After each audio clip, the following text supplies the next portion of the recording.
So today's review, we're starting off with the Hifiman Ananda, a planar magnetic over-ear open back headphone that comes in at the price of $700 US.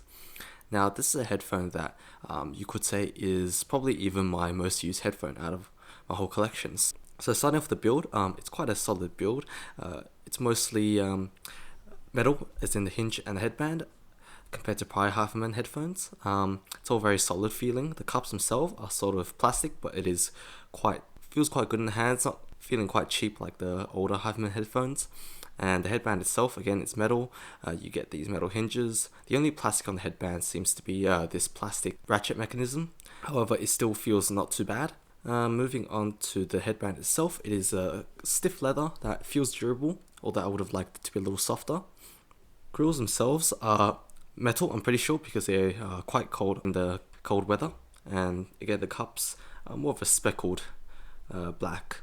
So looking at the pads themselves, you get these hybrid pads that have perforated leather on the inside. There's spandex material, which is very comfortable, which touches your ear.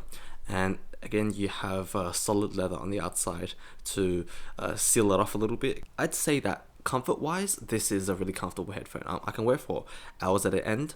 However, I will say that maybe the lack of swivel in this headphone is a little bothersome. I think some people are going to find that a little uncomfortable. However, the angled pads and the really kind of nice foam inside alleviates that a little bit. I really didn't find it uncomfortable even after having it on my head for a whole day, and it kind of just disappears on your head. So give it a try before you buy it, but I think that for most people this is going to be quite comfortable. In terms of accessories, this headphone comes with two cables.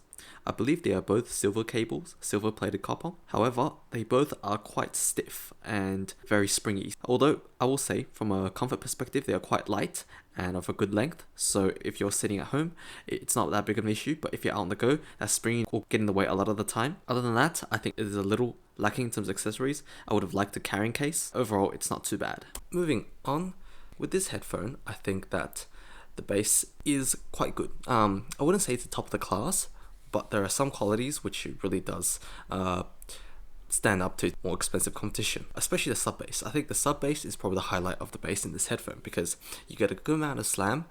That the dynamics is probably best in the sub bass, in the bass region overall, and there's a lot of finesse, a lot of control, a lot of extension, which you don't get with a lot of dynamic drivers, for example. However, I will say that the upper bass is a little bit lacking in terms of quantity as well as slam. So those are the two kind of weaknesses of the bass in this headphone. However, detailing, control, speed, and all the extension are perfectly acceptable and probably even above its price point. Looking at the mid-range, I think the mid-range performance on this headphone is nothing short of spectacular. Tuning wise, it is probably the closest to my preferences out of any headphone I've ever heard, and that includes much more expensive headphones, which honestly aren't tuned as well. The mid-range just sounds quite spot on to my ears, and there's really isn't anything I would change. And you get a lot of good body with male vocals as well as female vocals, but you still get that airiness from the upper mids that you need with some female vocal tracks. And overall, the balance, the detail, the speed is just phenomenal, and dynamics is great as well in the mids. To the treble now. The treble on this headphone is another really strong point compared to competition. Even compared to competition, a lot of other headphones, even in high price brackets, have a lot more kind of edginess to the treble, which I don't really like. I think that really detracts from the sound, makes it kind of difficult to listen to. I'm quite treble sensitive, so it really is just very much right at the boundary between sharp and airy. It really rides that fine line spectacularly well and better than any other headphone I've ever tried. Detail wise, again, class leading, I think. Punches way above its class. Really detailed. All the little strings, details in your music come through with amazing precision, amazing clarity. And as well as that, treble extension is phenomenal as well. You get plenty of air. You'll never be feeling like you're missing chunks out of your music. And again, just avoids any treble peaks, so keeps it airy, but while at the same time very detailed. For a lot of people though who may have a preference for brighter headphones, might find this slightly warm, but I think that even then, this headphone is still something you can appreciate because unlike warm headphones, which roll off, this still extends phenomenally well and maintains a really good balance between all the different frequencies. So overall, I'd characterize this headphone as neutral sounding, but in a very exciting way. And to accompany that, it has really phenomenal detail, really good separation, and dynamics is great as well, except for maybe the mid bass and the upper bass. So moving on to other characteristics of sound, I think that the Hifiman Ananda probably has, I'd say, a slightly smaller than average soundstage in terms of width. However, what it does have is really phenomenal soundstage height. So compared to, dynamic driver headphones or even planars, I think this sounds much more grand, much more taller than most of the headphones I've tried. And that gives a really interesting characteristics, because it really sounds like you get instruments coming from way above you and way below you. And that kind of makes up for the small width.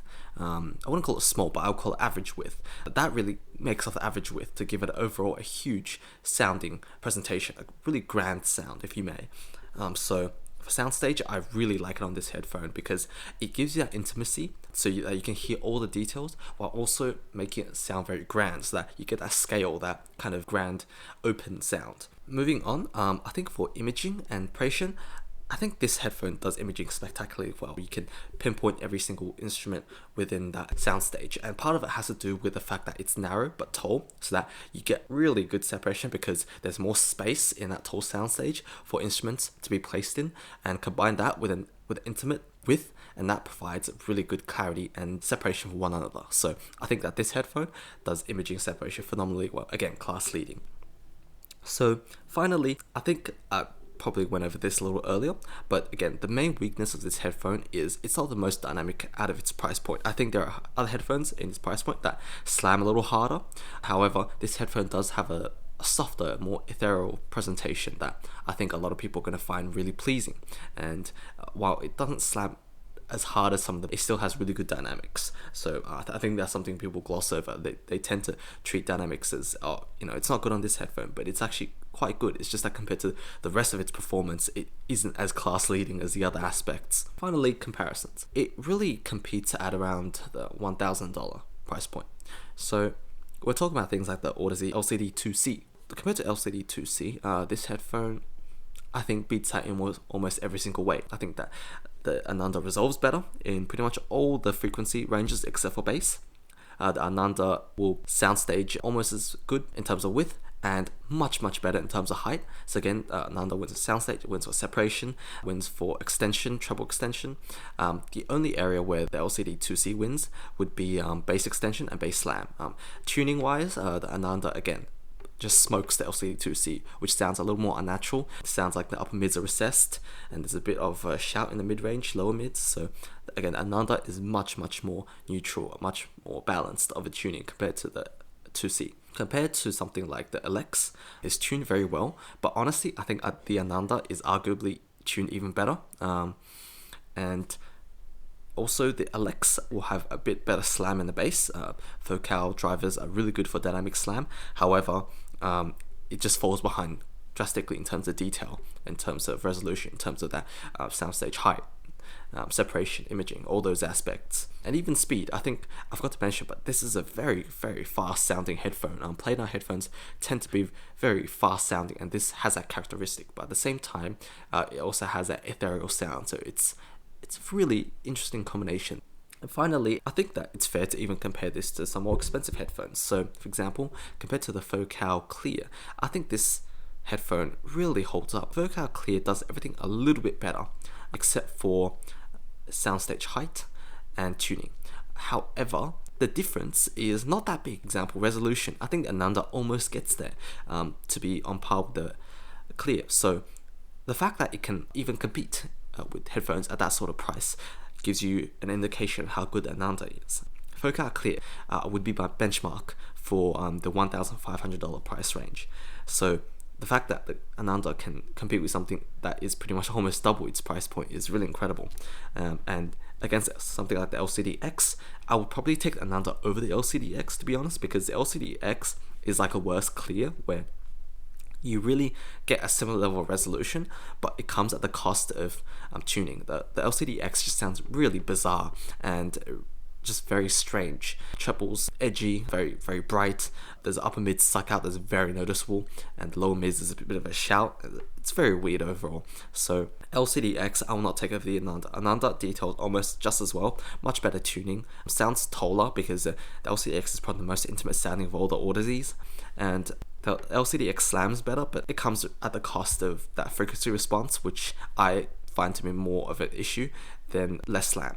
So overall, the Hifiman Ananda is, I'd say, one of the best headphones I've heard to date for its price point, and it's definitely a benchmark for value at the $700 price tag, and I really think other headphones are going to have trouble trying to compete at the same level.